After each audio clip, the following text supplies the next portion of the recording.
What's good, YouTube? I'm Duelist Nickel, and today I'm actually going to be switching up the format of the video a bit. I don't have any replays to show you. Instead, I just want to take a look at the current deck list as it stands and brainstorm some options for this season with the new ban list going into effect today. As I'm sure you all know, Wanted is being limited to one copy, and honestly it wouldn't surprise me at all if this card gets fully banned at some point in the future, so we should be prepared for that to happen. But the good news is that Right of Eremacir is now fully unlimited, which will greatly help as it is our best engine to play through, giving us a level 4 and 7 on the board, as well as insulating the combo with the Griffin Rider Negate.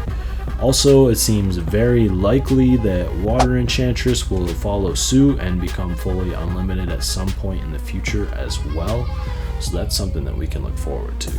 Anyways, before we get into the deck list discussion, I just wanted to drop a little teaser on you guys as I'm doing something new for my next video, and I'm really hoping you guys are going to enjoy it. Last weekend, I got my hands on a couple of Rarity Collection 2 boxes from my local card store, which you should always shop local when you can. A little side note. But anyways, I've got 2 boxes here, 36 packs total, and I'm going to unbox them on my next video with you guys, and we'll see if I can pull any quarter century rares. I was able to pull a QCR Ash Blossom from the first Rarity Collection, so it's going to be hard to top that, right? But we'll see what happens. Hopefully we can get some good pulls. And if you don't care about the TCG at all and you're just looking for more Master Duel content, fair enough.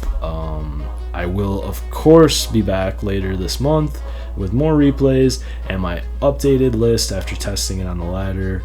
I believe there's also a WCS this month, right? So maybe I'll make a video for that as well.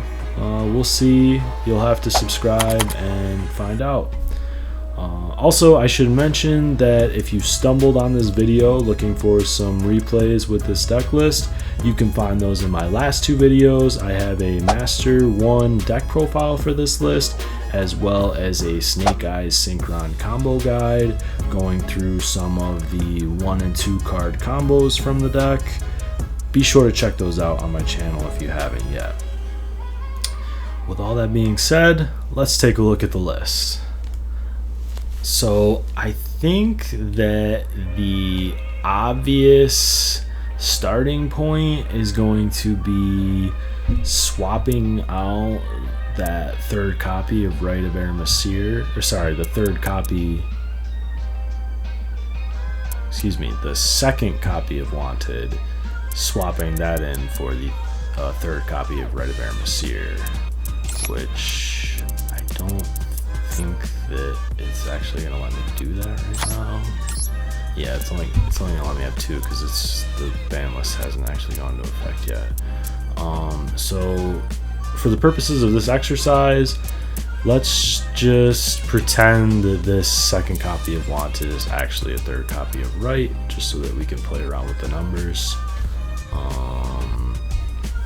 Anyways, my only worry about the functionality of this is that with the adventure engine, it doesn't produce a tuner like Diabellstar and Wanted do, right? So I think that, well, the good thing is that adventure works with Jet and Revolution, and that can just normal summon either of these tuners and that'll work. You know, you normal summon Jet and that will get you into Excel and an unaffected speeder, or you normal summon Revolution and that would get you into Baron, a Baron protected speeder. So I think that the solution, if you're finding that you're not opening your tuners frequently enough, is maybe you just add in a 3rd copy of one of these tuners, or maybe even both of them. I also think that with Adventure basically being at 6 copies, right? Because you got the 3 copies of Right Now, you have the 2 copies of Enchantress, and then you have your Foolish Burial as well. So with that 6 copies, I mean, I think that we could honestly cut some stuff and try to run a slimmer list. For starters, if you cut the Kashtira stuff, that at least gets you down. Let's see, that's cut Birth, so that gets you down to 55. You could also cut some of the Snake Eyes stuff. I mean, maybe you just left Poplar and the 3 Bonfires, just because those give you the free tuner on board, right? So I don't know if you would want to cut those, but maybe you just cut Ash and Oak. I mean, you could cut the TG stuff. If you cut the TG stuff too, let's see what's that get you to. You cut Flamebirds too. Is that everything, right? Yeah. So you cut those, and that gets you down to 50.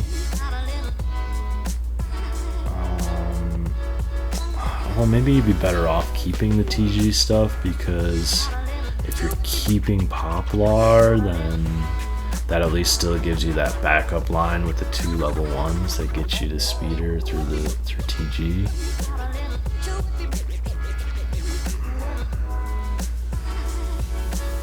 Or maybe you just cut Poplar and Bonfire altogether. I mean, that gets you down to 45 cards. I mean, you'd cut Mighty Striker too, so that'd give you a free space in the extra deck as well.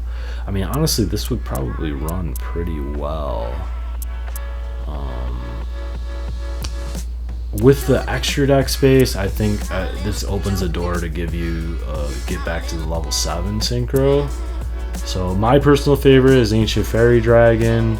Gives you a free normal summon. You can pop a field spell, search for a field spell. So say your Garden Rose Maiden got negated or something, you're trying to do a deck out, and you pop whatever they've got, like the Snake Eyes field spell, you pop that and you search for your Black Garden. Honestly, it works better if you're still keeping the Kashtira stuff in, because then you search the Kashtira field spell and that thins your deck a bit. Another level 7 option is the Black Rose Dragon. This is like a turn 2 option. You'd want to, go into this when this card is synchro summon. You can destroy all cards in the field, so it's you use it to break your opponent's board and then get into your stuff. And then a budget level 7 option would be the Shooting Riser Dragon. And if you are going to play one of these level 7s, I would highly recommend swapping back in the Reborn Tengu, because it has such great synergy with the level 7s. With Ancient Fairy Dragon, you go Reborn Tengu, you normal summon, and then you use Revolution in hand to go into Ancient Fairy Dragon, which would allow you to bring back Revolution from the graveyard as a level 1, and then you use the Revolution with the second copy of Tengu to go into Speeder. And then another way that would work with the budget option is if you have the Shooting Riser Dragon, then you go same thing, you normal the Reborn Tengu, and then you use Revolution Synchron in hand to synchro into Shooting Riser Dragon, and then you would send a level 1 from the deck, so either Jet. Ideally you wouldn't want to use Jet because it's going to turn its effects off, so ideally you would do this with something like a Poplar, and then that would turn Shooting Riser into a level 6 tuner, so then you go with the level 6 Shooting Riser plus the second copy of Tengu that would give you a Baron, and then you bring back the Revolution Synchron from the graveyard as a level 1. You've got your third copy of Tengu, and you've got protection from Baron, and then you go into Speeder that way, right? So that's another good option. Or if you don't want to run a level 7, another couple options would either be Excel or Herald.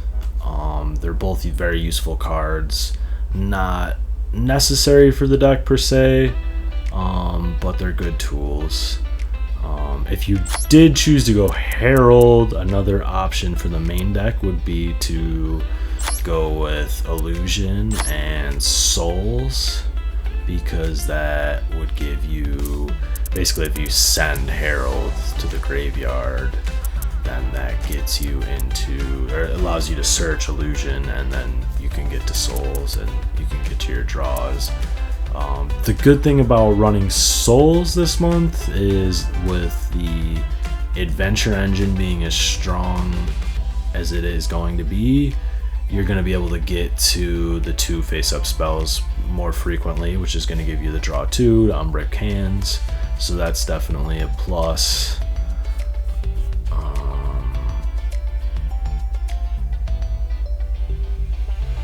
Yeah, I mean, if you want, say you wanted to run these and then but you were still trying to keep it down to that level 45, I would say that Sakatama is probably the easiest cut of the deck. And then if you are going to run a 45 card list, you can probably get away with cutting 1 copy of Thrust, because you're still going to be able to get through half of your deck on a deck out attempt.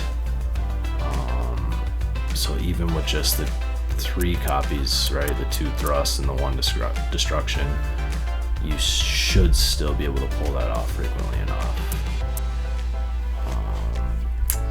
Personally, I'm addicted to the pile life. Honestly, I just love the 60 card list, so I will probably do what I can to keep this list going with 60 cards. So let's do that.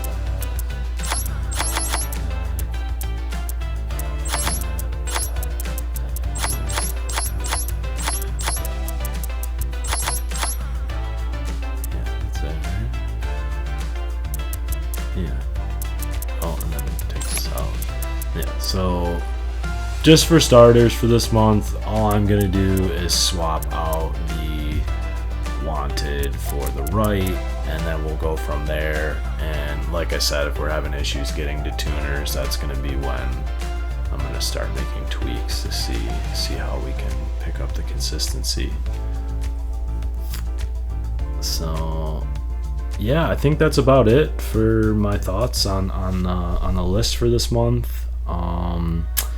I definitely think the deck will remain resilient to the ban lists, at least for this month. I don't see any reason why this won't make Master 1 again. And next month, if they do finally ban Wanted outright, or even come for Bonfire in some manner, then we'll see. It might become mandatory to make these cuts and get the list down to 45 or 50 for consistency, and just really rely on the Adventure Engine. But until then, we're gonna rev it up with the pile. So yeah, so on that note, if I missed anything, any cool techs or any other extra deck options that you think would work, please drop a comment and let me know what the move is. And of course, don't forget to like the video and subscribe. Which brings me to my last point. We've recently passed 100 subs on the channel, so I want to shout out to my loyal subscribers watching all the videos and showing love for the channel. I really appreciate you guys, and I'm looking forward to continuing to make videos and growing this thing in the future with your help, of course. So as always, thank you for watching.